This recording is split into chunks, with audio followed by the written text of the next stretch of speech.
The day before the Prophet ﷺ passed away, he said this one key piece of advice. He said, "Ahsinu adh-dhanna billah.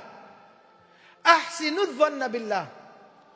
Always have good expectations from Allah subhanahu wa ta'ala. Always have the best of expectations from Allah. That's something very, very important.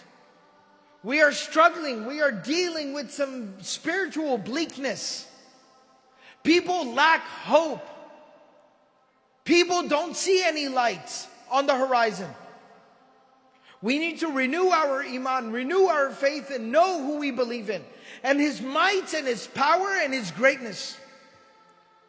And He can bring light in the middle of the night. He can deliver us from the most overwhelming of circumstances. He will make a way. You just have to believe. So ahsinu adh-dhanna billah. Always know that Allah will make a way for you. And Allah subhanahu wa ta'ala will help you.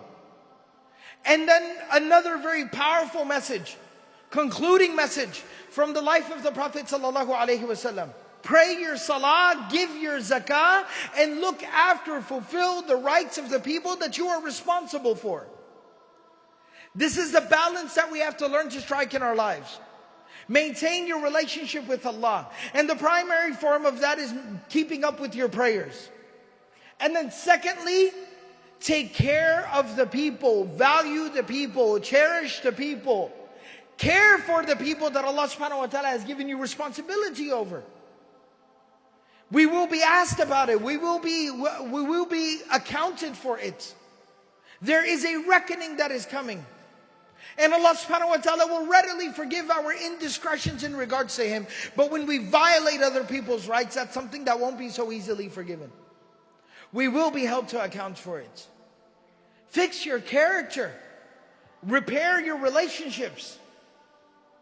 Learn to be more responsible in your personal life and towards the people that have rights upon you.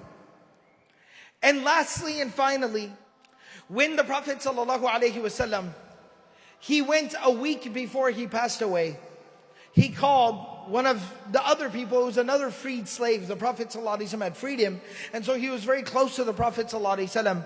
He called him and he said, "Take me to Al-Baqiyah, the graveyard of Medina. I want to go pay my respects." His family was there, his children were there, his friends and companions were there.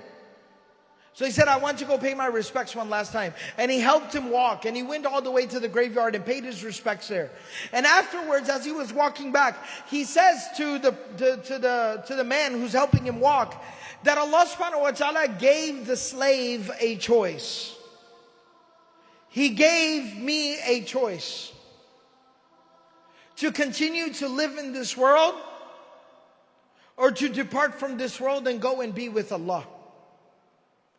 And the man started to cry and he said, "Please tell me. I beg you. I will do anything. Tell me that you asked to stay. I need you to stay. We need you to stay." And the Prophet ﷺ said, "No, it's time for me to go and be with Allah. Allahumma ila rafiq al-a'la. Oh Allah, I want to be with you." And so I mentioned this last and final point here, not to create a sense of morbidity, nor to create a sense of, giving up on this particular life, but to understand that we do have a final destination. We do have a goal and objective. And the more we are focused on the goal and the objective and the final destination, the more meaningfully, the more with dignity and honor and focus and respect will we live this particular life.